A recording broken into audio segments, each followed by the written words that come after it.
Assalamualaikum warahmatullahi wabarakatuh. Bertemu lagi dengan saya Dina Asmita dalam mata pelajaran ekonomi. Hari ini kita belajar ekonomi dengan materi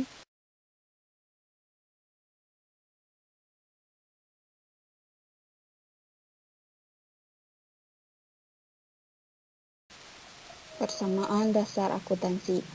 Bagi pelaku UKM, pencatatan persamaan dasar akuntansi sangat penting untuk mengetahui kondisi keuangan selama satu periode akuntansi.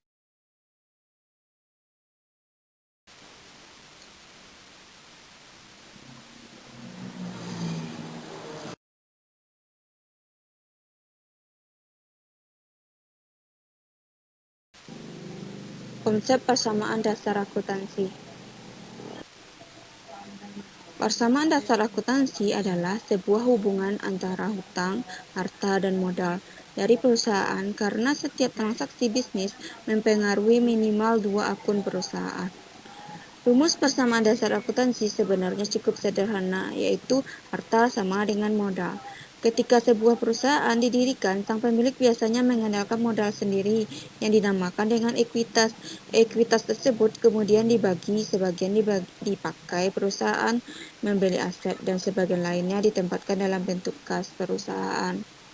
Ketika perusahaan berencana akan memperluas usahanya, tentu perusahaan tidak sanggup bila hanya mengandalkan modal sendiri yang terbatas, sehingga perusahaan mengajukan hutang ke pihak lain seperti bank atau lembaga keuangan lainnya.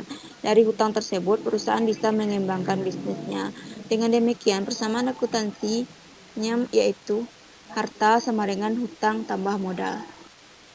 Persamaan tersebut menggambarkan dua fakta tentang perusahaan, apa yang dimiliki perusahaan dan berapa besar utang perusahaan. Persamaan akuntansi menyamakan aset perusahaan sama dengan liabilitas atau utang ditambah dengan ekuitas atau modal. Hal ini menunjukkan bahwa semua aset perusahaan diperoleh melalui hutang atau modal dari investor. Pengelompokan akun. Dalam proses pencatatan akuntansi, perusahaan banyak menggunakan akun. Akun tersebut dikelompokkan sesuai dengan jenis-jenis akun. Misalnya kelompok aktiva, kelompok utang, kelompok modal, kelompok pendapatan, dan kelompok beban.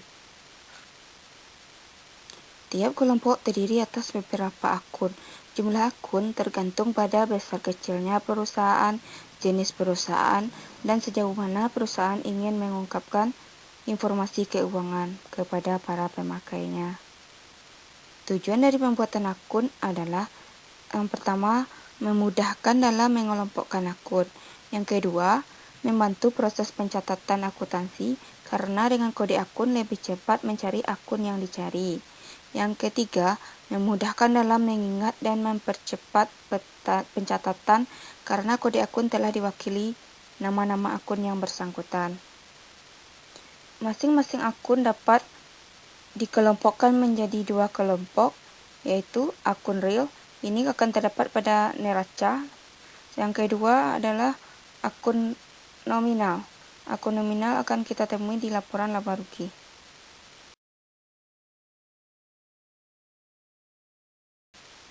Akun harta terdiri dari harta lancar, harta tetap tidak lancar, investasi jangka panjang, dan harta tidak berwujud. Akun hutang terdiri dari utang jangka panjang, utang lancar atau jangka pendek, dan utang lain-lain.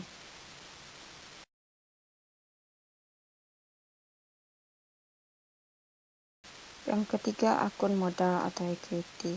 Yang keempat, pendapatan. Ada pendapatan usaha dan pendapatan di luar usaha. Yang terakhir, akun beban. Terdiri dari beban usaha, beban di luar usaha, dan beban lain-lain. Akun harta yang pertama yaitu harta lancar. Adalah aset yang diperkirakan dapat direalisasikan atau yang dimiliki perusahaan dengan tujuan untuk dijual atau digunakan hingga habis per unitnya dalam jangka waktu 12 bulan atau satu periode akuntansi. Jenis-jenis aktiva lancar itu yang pertama ada kas, piutang, biaya dibayar di muka, perlengkapan, dan persediaan barang dagang dan lain-lain. Akun harta yang kedua yaitu harta tetap adalah aktiva atau aset berwujud yang digunakan untuk operasi perusahaan dan mempunyai masa manfaat 1 tahun atau lebih. Jenis-jenis harta tetap tersebut adalah tanah, bangunan, mesin, peralatan, dan kendaraan. Akun harta yang ketiga yaitu harta tidak berwujud. Artinya adalah hak-hak istimewa atau posisi yang menguntungkan perusahaan dalam menghasilkan pendapatan. Jenis harta tidak berwujud ada hak paten, hak cipta, hak merek, waralaba, goodwill. Yang terakhir, pengelompokan akun harta yaitu investasi jangka panjang adalah aset yang tidak bisa dirasakan manfaatnya dalam 1 atau 2 tahun. Contohnya, ketika perusahaan kita bekerja sama dengan perusahaan lain sebagai investor.